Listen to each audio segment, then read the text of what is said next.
Quem é, o que quer e para que serve o Partido Comunista? Esse será o tema de hoje no quadro Marxismo Vivo, aqui no canal Escola de Socialismo.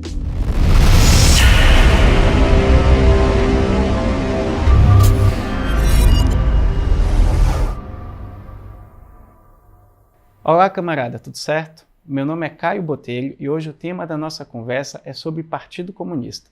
Mas antes, não se esqueça de se inscrever aqui no canal, ativar as notificações, porque isso ajuda a difundir ainda mais as nossas ideias.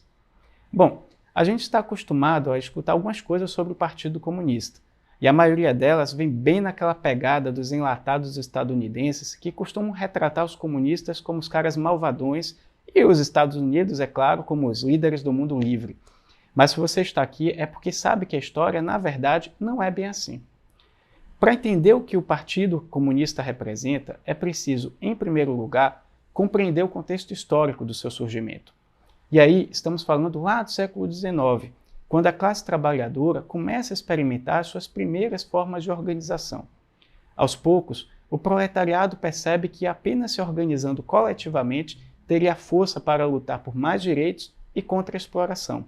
É como diz a letra da música escrita pelo nosso grande Chico Sainz: me organizando, posso desorganizar. Claro que essas primeiras experiências foram bem incipientes, de certo modo limitadas e nem sempre conseguiram encontrar o alvo certo.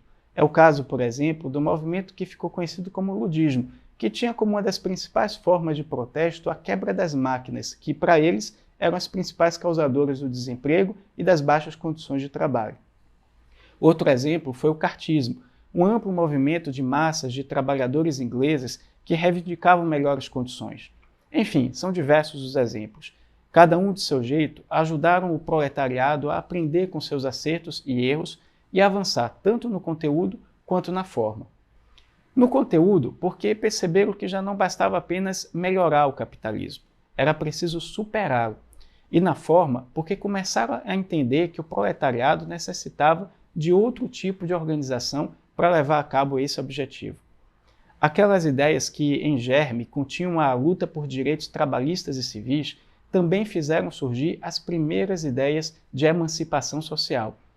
E é nesse contexto que entram as contribuições de Marx e Engels, tendo como marco importante a publicação, em 1848, do Manifesto do Partido Comunista. Como a gente já viu no vídeo sobre socialismo científico, publicado aqui no canal, Marx e Engels, com base na economia política inglesa, na filosofia clássica alemã e no movimento socialista francês, elaboram e desenvolvem uma teoria nova, a partir dos aprendizados da classe operária, o socialismo científico. E dentre muitas outras coisas importantes, o socialismo científico compreende que a classe operária é a protagonista das grandes transformações. Ou seja, as mudanças que tanto pretendemos, como a socialização dos meios de produção e a construção de uma sociedade sem exploração, não serão resultados da boa vontade da burguesia, nem de uma transição que ocorreria de modo automático, e sim da luta a ser dirigida pelo proletariado. Mas e aí? Isso quer dizer que, num belo dia, a classe trabalhadora de todo o mundo vai acordar, lavar o rosto e, do nada, ocupar as ruas e fazer revolução? Bom, seria até legal que fosse assim, mas não é assim que as coisas funcionam. Para levar a cabo seu projeto revolucionário, emancipador, a classe operária precisa se organizar em um partido político. E sim, esse partido político é o Partido Comunista. É importante observar que Marx e Engels foram homens de partido. Ao longo de quase todas as suas vidas, estiveram vinculados a alguma organização coletiva. Foram homens da teoria, mas também da ação. Colocaram a mão na massa. Como bons revolucionários, tinham coerência entre discurso e prática. Participaram da Liga dos Comunistas, depois ajudaram a criar a Associação Internacional dos Trabalhadores, que ficou conhecida como Primeira Internacional. Depois Engels, já após a morte de Marx, ajudou na fundação da Segunda Internacional e também deram valiosas contribuições para o intercâmbio de ideias através da troca de correspondências entre os dois e com diversos intelectuais da época. Mas alguns anos mais adiante, é o revolucionário russo Vladimir Ilyich Ulyanov, que nós conhecemos mais por Lenin, que vai desenvolver melhor a teoria de partido, ajudando na construção de conceitos que são, em linhas gerais, atuais até hoje. Percebo que não é à toa que até os dias atuais denominamos de marxismo-leninismo a corrente teórica que segue os pressupostos desenvolvidos por Marx, Engels e Lenin. Mas então, quais são as principais características do Partido Comunista? Bom, são tantas que não caberiam nesse vídeo, mas vamos destacar 4 muito importantes e que permanecem atuais. A primeira é que é o partido do proletariado, ou seja, ele possui um caráter de classe bem definido. E esse caráter de classe se reafirma principalmente pela sua ideologia, que é o marxismo-leninismo, seu objetivo, que é a libertação da exploração capitalista e a conquista do socialismo, pela sua composição, que deve contar com a classe trabalhadora em sua espinha dorsal, e pelo trabalho de massas que desenvolve. Claro que pessoas de outros estratos sociais também podem se filiar ao Partido Comunista e todas são muito bem-vindas, na medida que contribuem com a construção dessa nova sociedade. Mas é muito importante que jamais se perca esse caráter de classe do partido. A segunda característica que ressaltamos é a de ser o partido da vanguarda revolucionária. E ser partido de vanguarda significa, por exemplo, possuir conhecimento profundo dos problemas da classe trabalhadora e desenvolver os seus interesses e aspirações. Manter uma estreita ligação e permanente contato com a classe e as massas. Ou seja, é preciso conhecer a realidade do povo, não somente de ouvir falar. Também é preciso ter contato permanente com o povo e compreender que isso significa conhecer as suas aspirações e compartilhar suas dores e felicidades como se fossem próprias. Também exercer o papel de orientador e dirigente, já que a vanguarda deve aprender com o conjunto da classe e das massas, mas é fundamental também que a ajude a apontar os caminhos da luta, a hora de avançar, de recuar, as bandeiras apropriadas para cada momento e por aí vai. E também possuir o mais elevado nível de consciência de classe, determinação, combatividade e coragem revolucionária. Terceiro, ressaltamos um princípio organizativo muito importante, o centralismo democrático. O princípio do centralismo democrático trata da necessidade da unidade política e disciplina no interior do partido. Não existe contraposição entre os dois termos, mas uma relação dialética. A linha política a ser adotada pelo partido deve ser democraticamente construída por cada militante.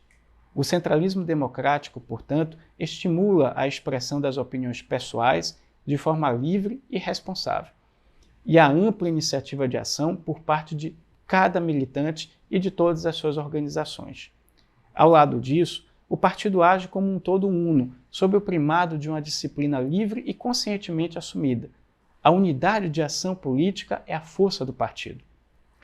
E a quarta característica, e essa é muito importante, diz respeito aos chamados valores comunistas.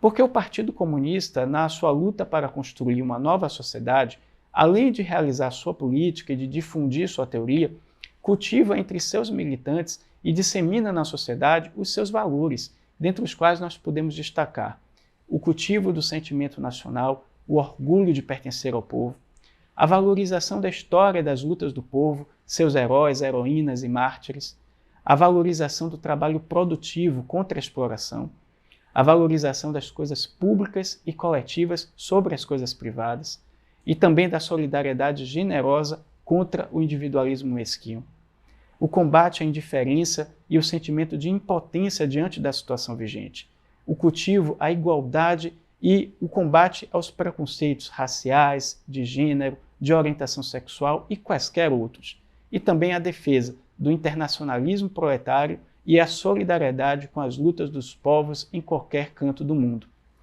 Em todo caso, como nos ensinou o histórico dirigente comunista João Amazonas, é preciso trilhar caminhos originais, sem um modelo organizativo único e imutável de partido, renovando concepções e práticas para atender aos problemas de nosso tempo, do povo brasileiro, de sua cultura e sua tradição de lutas. Ou seja, assim como não existe um modelo único de socialismo, também não existe um modelo único de partido.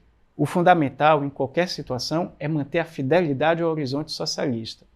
Claro que isso passa por enfrentar as diversas pressões tendentes ao rebaixamento ideológico do partido. Afinal, o partido é feito por pessoas que não são infalíveis e também podem cometer desvios, ora de esquerda, ora de direita. É a vigilância revolucionária e o permanente exercício da capacidade autocrítica que permitem um partido comunista manter uma linha política adequada para cada época. Atualmente, por exemplo, a luta socialista passa pela acumulação de forças via 3 frentes de atuação: o vínculo com as lutas e os movimentos sociais, a atuação no parlamento e participação em governos progressistas e presença ativa na luta de ideias. E as dicas de leitura do vídeo de hoje são 3.